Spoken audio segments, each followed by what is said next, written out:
नमस्कार दोस्तों, जय श्री कृष्णा। दोस्तों, आपने कभी ना कभी ये बात ज़रूर सुनी होगी कि अगर भक्त का प्रेम सच्चा हो तो भगवान उसके लिए नंगे पांव दौड़े आते हैं। वहीं बात जब कन्हैया की हो तो उन्होंने भक्तों के लिए न जाने कितने रूप धरे हैं और कितनी ही अनगिनत लीलाएं कर चुके हैं, जिनका प्रमाण हमारे धार्मिक ग्रंथों में मिलता है। ऐसी ही एक रोचक कथा है जब कन्हैया ने अपने भक्त के लिए एक अनोखा काम किया। तो आइए जानते हैं इस बारे में। पौराणिक कथा के अनुसार एक बार की बात है, किसी नगर में एक राजा ने एक मंदिर बनवाया जिसमें श्री कृष्ण की एक मूर्ति भी रखवाई, लेकिन उसकी कभी पूजा नहीं की। पूजा करने के लिए मंदिर में एक पुजारी को रखा गया। पुजारी नियमित रूप से कान्हा जी को नहलाता और बड़े ही श्रद्धा भाव से उनकी पूजा अर्चना करता।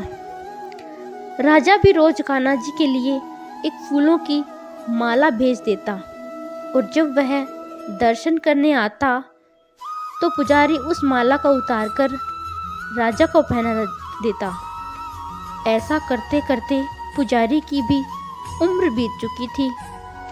एक दिन किसी वजह से राजा नहीं आ सका तो उसने एक सेवक के हाथ मंदिर में माला पहुंचा दी और कहलवाया कि आज वह मंदिर नहीं आएगा, इसलिए पुजारी उसका इंतजार ना करे। इतना कहकर सेवक चला गया। पुजारी ने हमेशा की तरह कान्हा जी को माला पहना दी, लेकिन जब शाम हुई तो पुजारी यह सोचने लगा, माला उतारकर किसे पहनाई जाए। उसने सोचा, क्यों न ये माला आज मैं खुद ही पहन लूं। वैसे भी मेरी उम्र हो चली है, जीवन का क्या भरोसा कब खत्म हो जाए। इतना सोचकर पुजारी ने माला उतारकर अपने गले में डाल ली, लेकिन इतने में ही सेवक आ गया और उसने बताया कि राजा की सवारी मंदिर में पहुंचने ही वाली है। राजा की सवारी के आने की बात पुजारी ने सुनी तो वह डर गया। उसने सोचा कि अगर राजा ने उसे देख लिया तो वह तो उसे मार ही डालेंगे। आनन फानन में पुजारी ने माला उतारकर वापस कान्हा जी को पहना दी। जैसे ही राजा अंदर आया तो हमेशा की तरह पुजारी ने माला कान्हा जी के गले से उतारकर राजा को पहना दी, लेकिन माला पर लगा सफ़ेद बाल देखकर राजा समझ गए कि पुजारी ने यह माला स्वयं ही पहनी थी। बस फिर क्या था, राजा क्रोधित हो उठे और उन्होंने गुस्से में पुजारी से पूछा कि माला पर सफ़ेद बाल कहाँ से आया। तब राजा की बात सुनकर पुजारी डर गया और बोल पड़ा, ये तो कान्हा जी का है। अब तो राजा और भी क्रोधित हो उठा, क्योंकि कान्हा तो भगवान है और उनके बाल सफ़ेद कैसे हो सकते हैं। इसलिए राजा ने फरमान सुना डाला कि कल श्रृंगार के समय राजा खुद आएंगे और देखेंगे सच में ही कान्हा जी का सफ़ेद बाल है या पुजारी झूठ बोल रहा है। उन्होंने कहा कि अगर पुजारी ने झूठ बोला होगा तो उसे फांसी दे दी जाएगी। राजा का फरमान सुनकर पुजारी का बुरा हाल हो गया।